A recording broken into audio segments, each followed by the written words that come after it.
Hello, my dear students. Welcome back to your science class. In this class, we will start a new chapter from your half yearly syllabus, Synthetic Fibers and Plastics. In the last class, in class 7, we know the concept of fibers and we also know that what are the natural fibers. In this topic, in this class, our concern is about synthetic fibers. Now, what are fibers actually? Fibers are filamentous or thread-like structures, and fabrics are made from these fibers and obtained from natural or artificial sources. Natural fibers like cotton coming from the cotton plant, wool coming from the animals of the hilly regions like sheep, camels, alpaca, llama, etc. And silk are of course coming from the silkworms. So these are obtained from plants and animals. The synthetic fibers on the other hand are made by human beings. That's why these are called synthetic or man-made fibers. Let's have a recapitulation on the natural fibers. So obtained from plants and animals, we know that they are of course environment friendly because they are natural. It is not possible to change their fiber structure because all the natural fibers are generally made up of protein and we cannot change the structures of the proteins. Of course, they are higher in price because they are not so available and the maintaining and preparing of those products are very expensive. Mostly used in clothing.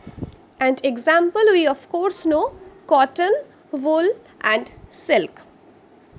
So these are all about natural fibers we already know. Here you can see the figures or the pictures of some natural fibers. The left one, that is the cotton plant and the cotton fiber.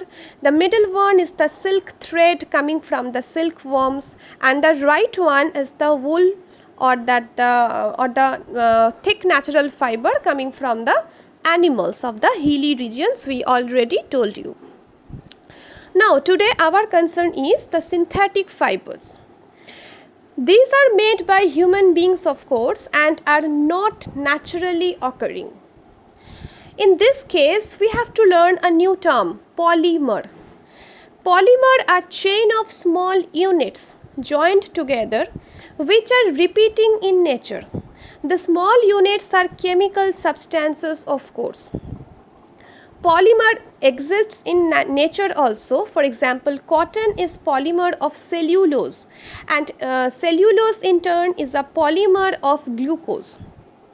However, cotton, wool or silk are natural fibers and not synthetic fibers. So the process through which different units are attached together to produce the polymer is known as polymerization. Here you can see some different synthetic fibers: rayon, polyester, nylon and acrylic.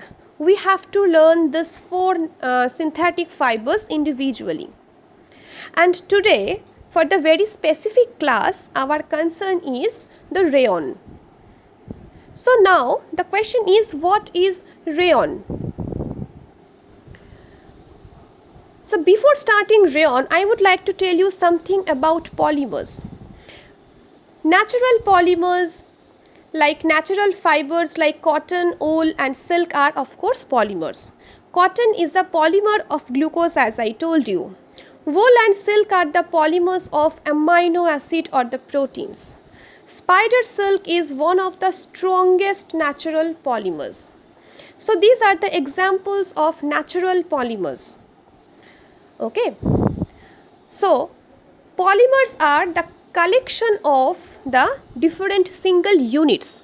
And what are those different single units are called? They are called monomers. So attaching two or more monomers together, we can get the polymers. You can see over here a simple beaded structure is there. So different beads are known as monomers, and adding together we can have the entire polymer structure, and this process is termed as polymerization process. So here the paper clips join to form this long chains. So here this is the visual representation of the polymerization. Here in this case you can see in figure number A there is a linear polymerization. That means the polymerization pattern is linear or horizontal. And in case of figure number B there is a different horizontal and vertical polymerization is there. So this is termed as cross-linked arrangement or cross-linked polymerization.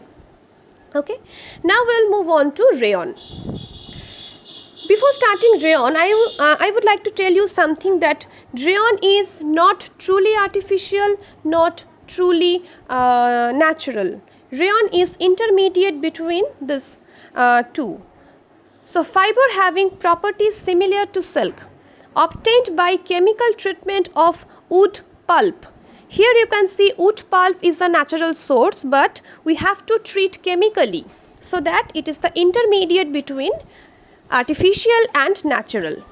Although wood pulp is natural substance, but rayon is man-made fiber and not truly natural. So that it is very cheaper than silk and can be dyed in various colors and can be mixed with cotton in case of bed sheets or with wool in case of to produce carpets. So here you can see the two differences or the visual differences between cotton and rayon. That is, cotton is much more matte finished, whereas rayon is similar to silk. Rayon has some silky luster or some glaze or some glow.